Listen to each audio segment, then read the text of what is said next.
Hello, Excel students. We are going to review the concepts that we went over in class for the final that is upcoming. So this is a simple spreadsheet of hourly wages listed for individual employees and the number of hours that each individual employee worked.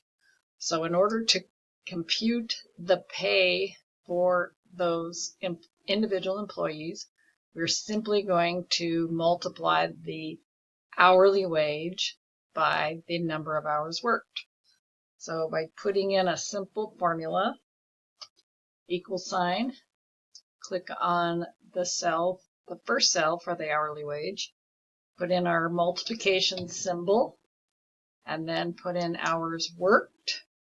And by clicking on the check mark rather, it's the same as pressing enter, although it doesn't move our insertion point down a cell.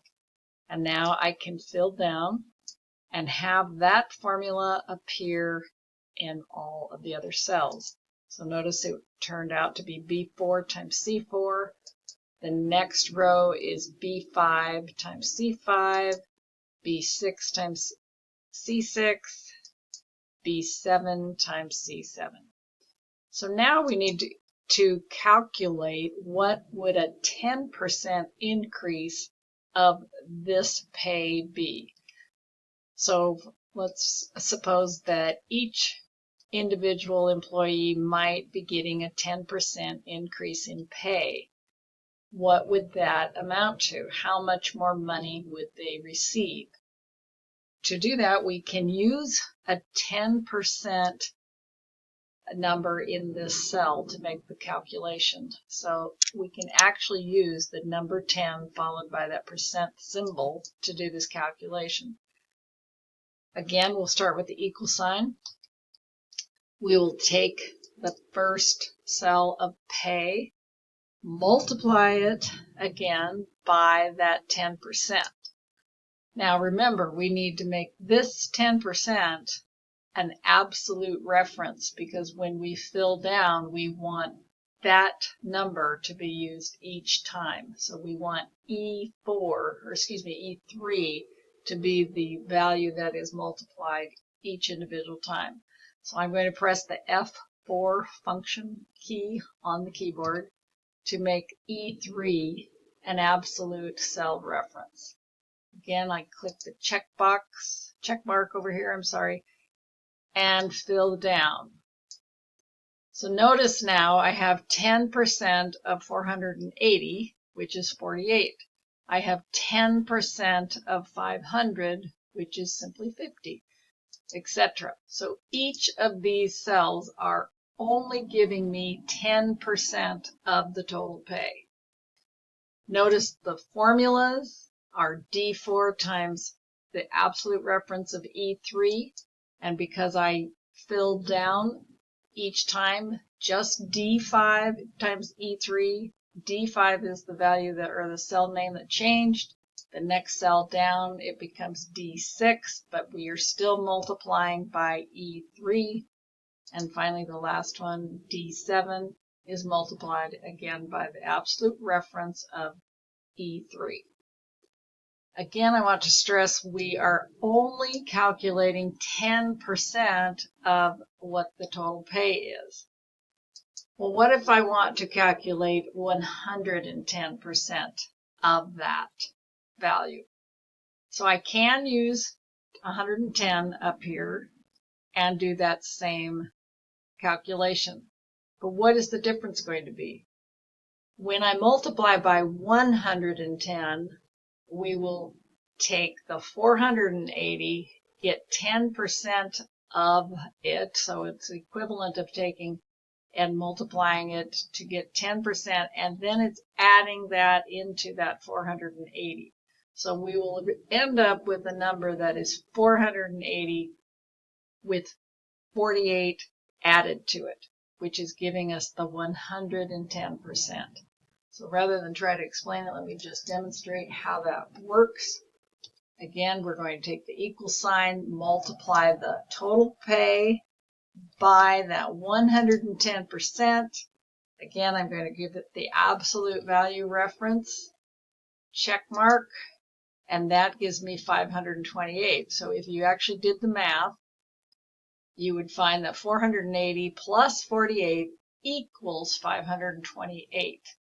And now I can go down, fill that down, and I have the results, which basically what we have done, it's the equivalent of taking that 480 and adding 48 to it. And that is giving us 110% of 480. So it's calculating it to give us that 10% and adding it into that total. So let's go down here and see how we can do the same thing by using just the 0.10 or 1.10. What I'm trying to demonstrate to you is by putting in 10% up here, it's the same thing as putting in 0.10. So let's go ahead and do our calculation first for the pay. So again, hourly wage, time the hours worked. We have the answer for that. I can fill that down. So it's identical to the values we used up above. But now I'm going to do the math so that I can multiply it by the value you see here, which is 0.10, which is basically 10%.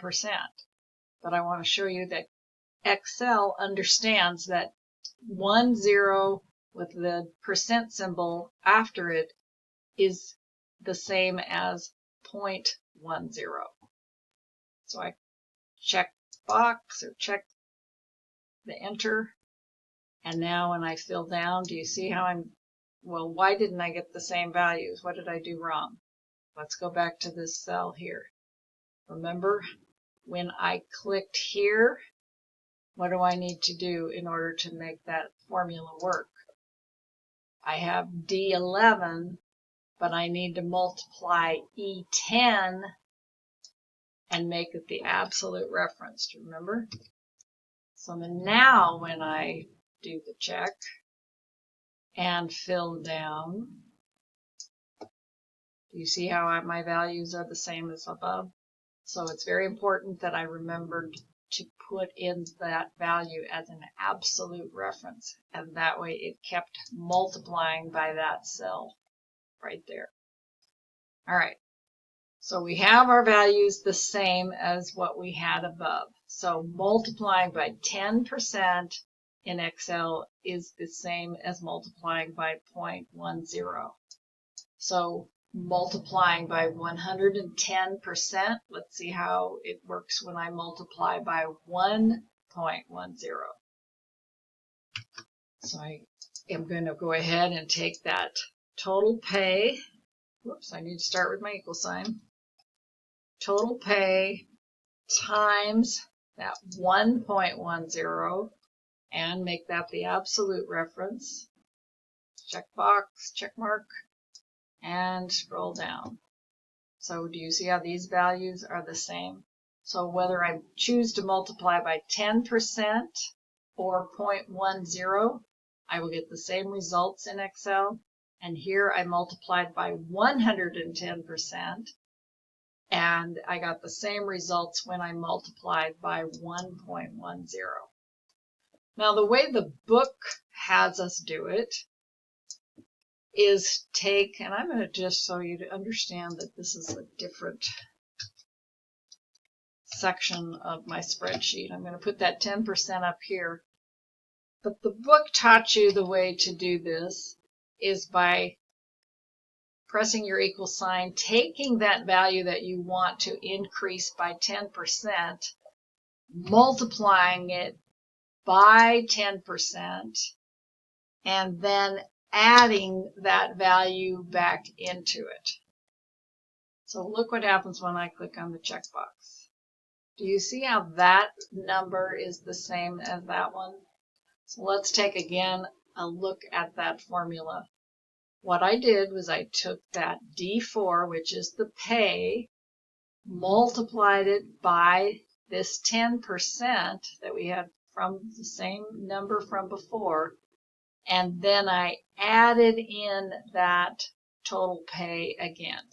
So what the computer will do is multiply D4, which is the 480, by 10%, which will give us the 48, and then adds that into the total of 480. And as you just saw, when we do that, this formula is exactly the same as multiplying by 110%. So I want to turn on the formulas so you can see what this looks like. So here again, we took D4 and multiplied it by the absolute reference of 0.1. Oh, you notice when I changed to show formulas, it changed my formula to be 0.1 rather than what I was showing you before was 10%. But the point I'm trying to make for the over here is that these two multiplied it by 10%, gave us the results, and then I had the same answer by taking that D4 times 1.1% or 110% as we did when we multiplied D4 times 10% and then added the D4 in again. So I'm going to turn off the formulas, show formulas, so you can see the values back to the way they were in the spreadsheet. So you may want to try this yourself and see if you can get the same results as you type in these different values. Don't be afraid to then go back and change that 10% maybe to 15%, and this value to 115%, and see how these values change as you do that. And then come down here and type 0.15 and see how they are staying the same. 1.15, these values become the same value as here. And then of course if I put in here instead of 10%, I put in the 15. Whoops. That value is the same as this, and it's still taking the D4 times the H2, which in this case is now 15, and then adding D4 back into it. So when I multiplied this value times 15% and added the D4 back into it, it is the equivalent of multiplying by 115% or multiplying by 1.15. Again, play with this and see if you can get this to work. And let me know if you have any questions. Don't hesitate to send me an email.